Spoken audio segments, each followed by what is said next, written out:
Welcome to St. Peter's National School News Splash, our monthly report on updates from our school. We're excited to introduce our brand new monthly news broadcast, where students take on the role of reporters, bringing you the latest updates and stories from around our school. Each month, we'll celebrate student achievement, highlight special school activities, and provide behind-the-scenes insights into the heart of St. Peter's. Join us as we bring our school stories to life, one news splash at a time. Jaden, over to you. Hi, my name is Jade McInerney. Let's start with our first field report, Elsa Callahan, who is reporting from athletics. Hi, it's field reporter Elsa Callahan reporting here from the rugby pitch Donegal Town. I am here for the cross-country competition. Today is a pretty good day for running. There are 36 students attending from St. Peter's. That's a good number. For those of you who don't know what cross-country is, it is running, not in a track but in a field. It is sometimes muddy and lots of fun.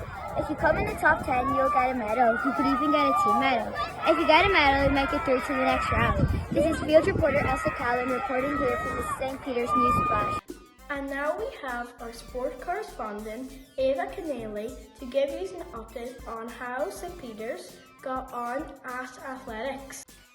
We had a very successful day at the athletics.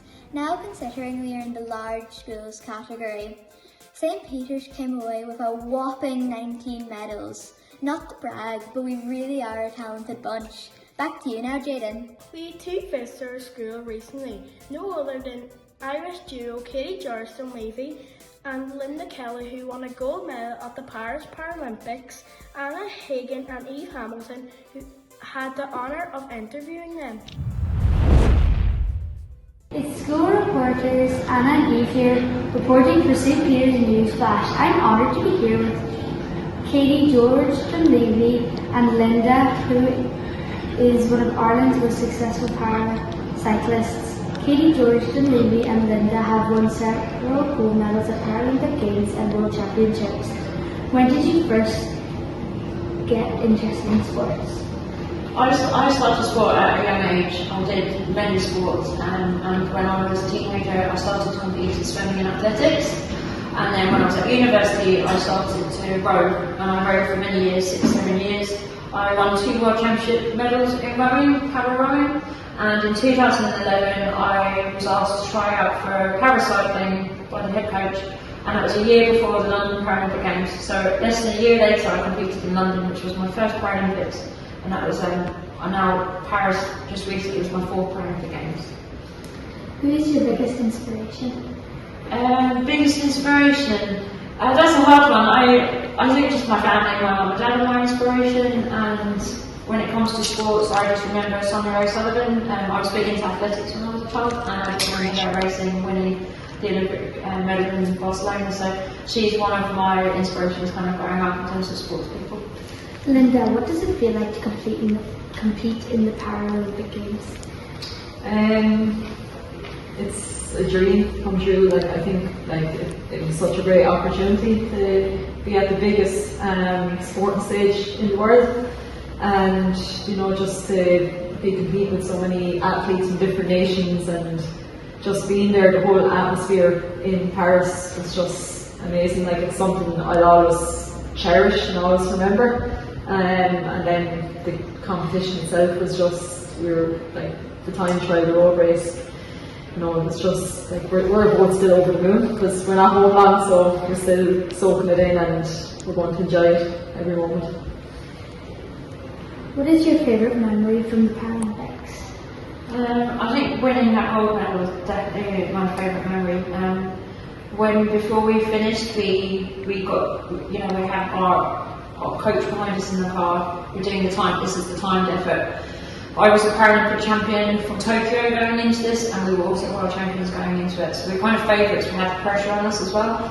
So when we heard that we were 45 seconds ahead of the next bike, which was one of the Great Britain bikes, and then when we were coming into the finish line that we were Paralympic champions, that's definitely the highlight of the games for me. And to know that we won, we fell off the bike because we were exhausted, we gave everything. We couldn't have pedalled another stroke, another pedal push we couldn't have done, we just gave everything. And we fell off the bike, and it took us a while to come around and to be able to kind of breathe again. And you know, not feel so much pain, but we were just electric and just screaming, absolutely screaming, and our families were over on the side and they were cheering for us and roaring. We could see the Irish flags and we were just over the moon. So that's my favourite. That's my favourite. And you have such relief when you know you go into a race and you can have things that go wrong. You don't know how you're going to perform. You don't know how your legs are going to be. You don't know if there's going to be something that goes wrong with the bike. So when you finish a race like that and you know you've won, it's such a huge relief. Thank you so much for your time, Katie and Linda. You are such an inspiration to us all. Anna and Eve, St. Peter's Newsflash, back to you in the studio. Thank you girls for an amazing interview. Now, amongst other exciting things happening in the school, students from 3rd class up to 6th class are learning Spanish with a lovely lady called Vivian. Our school reporter, Rian Lawler, had the opportunity to interview her. Hello everyone, it's Rian Lawler here live from St. Peter's National School Newsflash Montana. Today I'm here with Vivian. Vivian is a Spanish teacher who comes to our school. Hello Vivian, how are you? I am very well, Rian. How are you today? Very good. Vivian, how do you like teaching the St. Peter's National School students Spanish? Oh, I am very delighted to come here to teach Spanish to the pupils in this school. You know, you are brilliant. Every time I come here, you know, it's my 3rd time now coming here, or my 4th time, and you know, always the same welcoming, and you know, you guys are awesome. And then you know, you are always willing, you know, your willingness and your desire just to learn the Spanish language, you know, is amazing. So you know, I am delighted to come here to teach you Spanish. You know, yes, I do like it. Vivian, where did you grow up and when did you start speaking Spanish? Well, I am Spanish speaking. You know, I was born in a Spanish speaking country, so you know, I suppose that I am speaking Spanish, you know, all my life. Probably, you know, since I was 3 years old. So you know, Spanish is a language that is spoken in my community. You know, in my environment, it's all Spanish. You know, it's the only language that when I grow up, the only language I spoke. So you know, it's a native. I'm a native speaking, Spanish speaking. When did you move to Ireland? When did you learn English? Well, I moved to Ireland. I've been living here in Ireland almost 30 years, you know, and I learned English in Cuba, okay? But, you know, when I learned English, it was just the basic, the very, very, very basic, and it's just, you know, just with the practice, when I came here to Ireland, then, you know, I just immersed myself in the language, you know, and I just learned, you know, by listening to people and just practicing and just, you know, just listening, mainly listening to people speaking and talking and just, you know, yes, getting involved in their conversation and trying to just, you know, they decided to learn the language because, you know, I needed to learn because everything here it was in English, and 30 years ago when I came here, you know, it was only English. So, you know, I needed to learn English, so yeah. What's your favourite thing about teaching? My favorite thing about teaching is just, you know, to see the children, you know, just when they learn, you know, the reward that I have, that I get from that, you know, just like, you know, learning and just seeing children happy and seeing children with a willingness, with a desire just to learn, you know, I love that. And passing my knowledge, you know, to others, it's just awesome. So yes, I love that.